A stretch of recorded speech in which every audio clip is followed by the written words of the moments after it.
He stepped closer to the edge of the stage and held up a hand, signaling the band to pause. The applause softened into a curious murmur. Dean leaned toward the microphone, squinting slightly under the lights, and pointed gently toward the front row. "Hey, pal," he said, his voice warm, almost playful.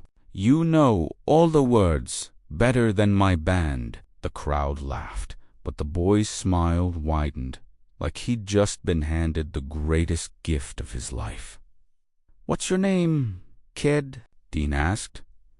The boy answered softly, his voice thin but steady. "Mikhail." "Well, Michael," Dean said, crouching slightly so he could see him better. "You've got better taste in music than most grown men I know." The audience laughed again, but this time it carried something else with it, tenderness. Dean could see the parents now, sitting on either side of the boy. The mother's hands were clasped so tightly they trembled. The father stared straight ahead, jaw clenched, like he was holding himself together by force alone.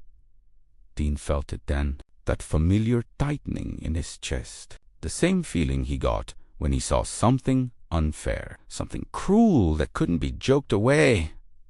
"You want to come up here, Michael?" Dean asked. The theater went completely still. The parents froze. The mother shook her head instinctively, fear and hope colliding in her eyes. Dean noticed and softened his voice. "Only if it's okay with Mom and Dad," he said gently. "No pressure." The boy looked at his parents. They hesitated for half a second, then nodded. Ushers rushed forward. Dean stepped back and waited as the boy was carefully helped out of his seat and guided toward the stage. It took longer than it should have. Every step was slow, fragile, deliberate. Dean stood there watching, hands folded in front of him, the show forgotten. When Michael finally reached the stage, Dean knelt down in front of him. Up close, it was even harder to ignore. The boy's skin was almost translucent. His cheeks were sunken. He smelled faintly of antiseptic. Dean wrapped an arm around his shoulders and pulled him close, careful not to squeeze too tight. "You feeling okay, champ?" Dean whispered. Michael nodded. "This is the best day of my life." That sentence hit Dean like a punch to the ribs. Dean stood up with Michael beside him and turned back to the audience. "Ladies and gentlemen," he said, his voice suddenly softer, more sincere than usual, "this young man here is the real star tonight." The crowd erupted into applause, but Dean barely heard it. He was looking down at Michael, who was beaming like he'd just been crowned king of the world. "You like this song?" Dean asked, nodding toward the band. Michael nodded eagerly. "It's my favorite." Dean looked back at the musicians. "All right, boys, let's do this one for Michael." The band started up again, slower this time, gentler. Dean kept one arm around the boy as he sang, lowering his voice, singing not to the crowd, not to the theater, but to one small child standing beside him under the lights. Michael swayed slightly, leaning into Dean's side. Halfway through the song, Dean felt the boy's weight settling more heavily against him. He adjusted his grip without breaking the performance, supporting him like a father would. When the song ended, Dean didn't let go. He pressed his forehead briefly against the boy's hair. "Everything's gonna be okay, kid," Dean whispered. Not into the microphone, not for the audience, just for Michael. "I promise." The audience stood, a full standing ovation. People were crying openly now. Dean waved them down gently. "Take it easy," he said. "You're gonna wear yourselves out." He smiled, but inside something felt wrong. He'd made promises before, big ones, easy ones, but this one felt heavier than all the others combined. Dean walked Michael back to his parents himself. He didn't rush. He didn't crack jokes. He knelt in front of them, took the mother's hand in both of his. "Thank you for bringing him tonight," Dean said quietly. "He made my night." The mother was crying too hard to speak. She nodded, clutching Michael close. The father finally found his voice. "Thank you," he said hoarsely. "You have no idea what this means to him." Them did know, and that was the problem. After the show, Dean asked his assistant to bring the family backstage. He sat with Michael on a couch in his dressing room, signed a photo, told him stories, let him hold the microphone. He kissed the boy's forehead before they left. "I'll see you again," Dean says. "You come back and see me, okay?" Michael smiled. "I will." 3 days later, Michael died. Dean found out in a hotel room, alone, nursing a drink he didn't need. His manager broke the news softly, like you might talk to someone already bleeding. Dean said nothing. He just sat there, staring at the wall. After the call ended, he reached into his jacket pocket and pulled out the folded piece of paper the boy's mother had slipped into his hand backstage. He hadn't opened it yet. He opened it then. It was a thank you letter. Simple, honest. It said Michael had talked about that night non-stop, that he'd smiled in his sleep, that he wasn't afraid anymore. At the bottom, she'd written, "You gave my son peace." Dean folded the letter back up and put it in his wallet. He never took it out. For the next 19 years, Dean Martin carried that letter everywhere, through shows, through airports, through hospital rooms, through funerals, through the death of his own son. When people asked why he hated making promises, why he grew distant, why he stopped visiting sick children later in life, he never answered. He just shook his head and said, "I'm not good at miracles." On Christmas morning, 1995, as Dean Martin lay dying, that wallet was still beside his bed, and inside it, creased and worn thin, was the letter from a mother whose son believed him when he said everything would be okay. Dean Martin had given hope to millions, but the promise he never forgave himself for was the one he couldn't keep to a 9-year-old boy who believed in him more than anyone ever had. Dean closed his eyes as the words sank in. For a moment, he couldn't speak. The room felt smaller, tighter, like the air had been pulled out of it. "I'm so sorry," he finally said, his voice low and steady, the way it got when he was holding something together by force. On the other end of the line, Helen was crying openly now. "He wasn't afraid," she said through her sobs. "He kept talking about you," he said. "You promised you'd see him again," he said. "You made him feel brave." Dean swallowed hard.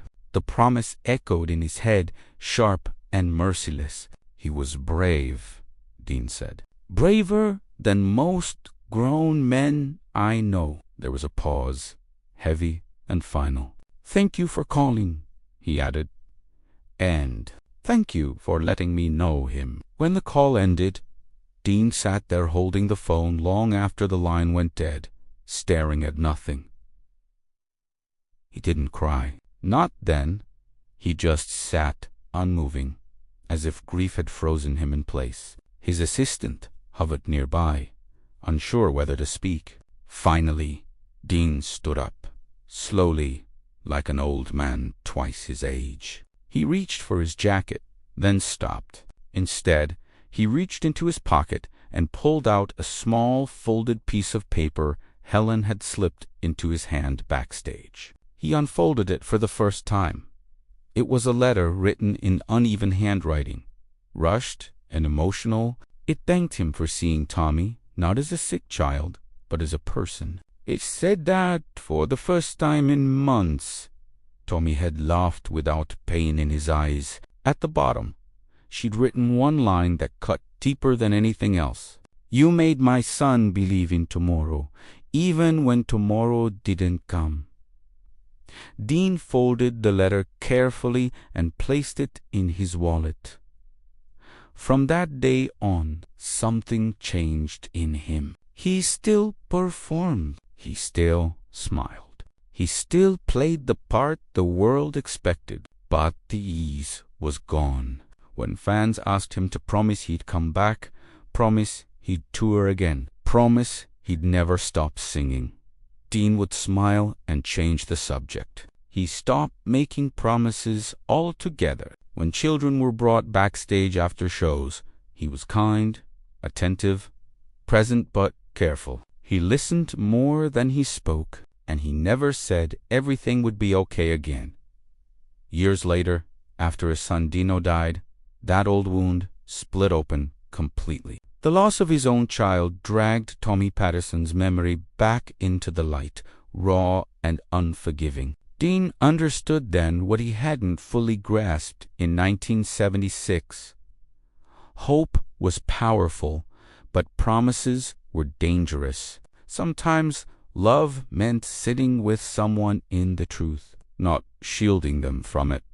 When Dean Martin died on Christmas Day in 1995, the wallet was still beside his bed. Inside it were old credit cards, worn photos, and a single letter, yellowed at the edges from being folded and unfolded for nearly 2 decades. His family found it later and wondered why he'd kept it so close for so long. No one knew the full story. Dean had never told it, but that letter explained more about him than any song ever could.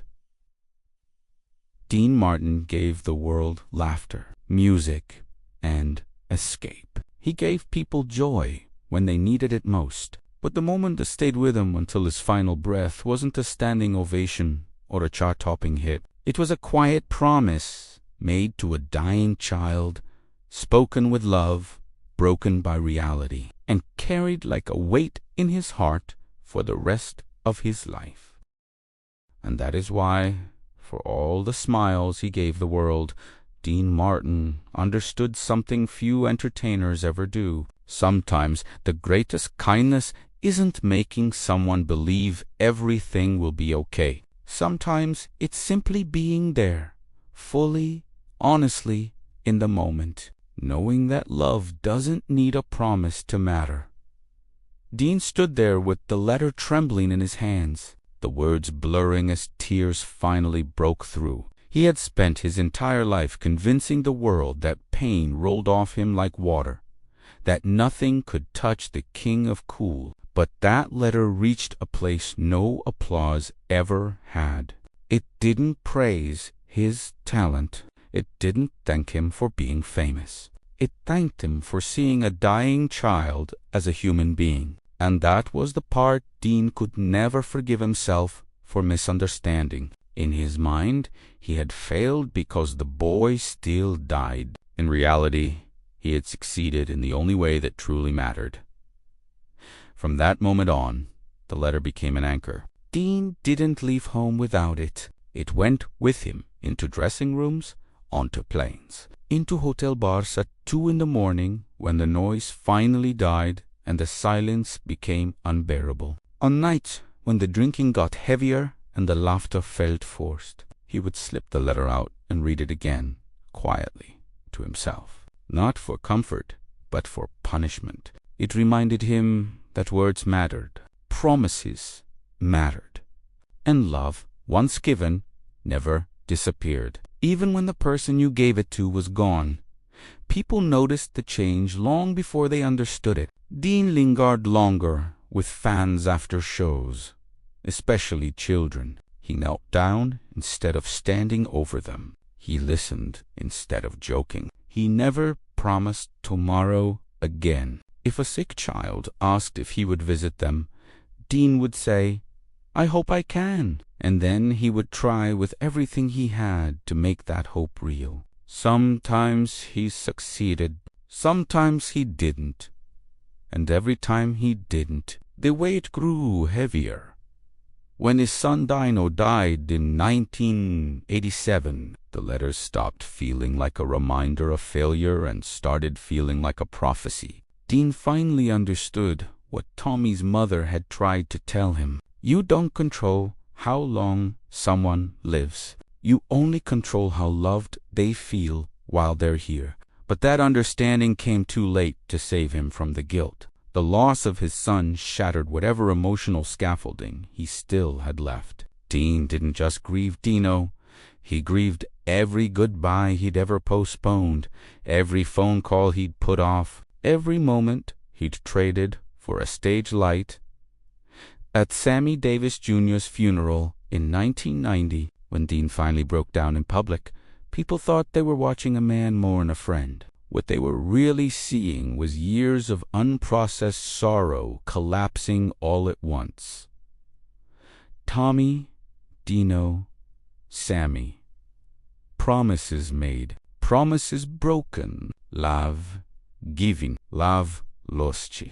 The letter was still in his wallet that day, pressed flat against his heart, as if it belonged there. In his final years, Dean spoke less, laughed less, but when he did laugh, it was softer, more human. Fame no longer interested him. Legacy meant nothing. What mattered were small moments. A quiet dinner. Kind words. A hand on a shoulder. He understood too late what the songs had been trying to say all along. You're nobody till somebody loves you. And once somebody does, you carry that love forever, whether you want to or not. When Dean Martin died on Christmas Day in 1995, his family found the letter still folded in his wallet, edges worn smooth from being touched so many times. It had been with him longer than most of the people in his life, longer than some marriages, longer than some friendships. It wasn't a souvenir. It was a confession, proof that beneath the tuxedo, beneath the jokes, beneath the glass in his hand, there was a man who felt things too deeply and punished himself for not being able to save everyone he loved. Dean Martin didn't die thinking he was a hero. He died thinking about a little boy in a Cubs cap who smiled because someone famous saw him, sang to him, and treated him like he mattered. And in the cruel irony of it all, that is exactly why Dean Martin mattered more than he ever knew. It was one of the last times anyone ever saw him in public. At the graveside, the cameras caught only fragments of the moment, but those who stood close enough heard the sounds no photograph could capture. Dean Martin crying like a child, his body folding inward as Frank Sinatra wrapped his arms around him and held him up. The king of cool couldn't stand on his own anymore. When they finally reached the car, Frank noticed Dean pull out his wallet, his hands trembling as he unfolded a piece of paper so worn it looked like it might disintegrate. Frank didn't need to ask twice. "What's that, Dino?" "Hey, sa," it softly. Dean stared at the page for a long moment before answering. "It's a reminder," he whispered, "of a promise I couldn't keep." Frank didn't argue. He didn't try to fix it. He understood. They all carried ghosts. Some just learned how to hide them better.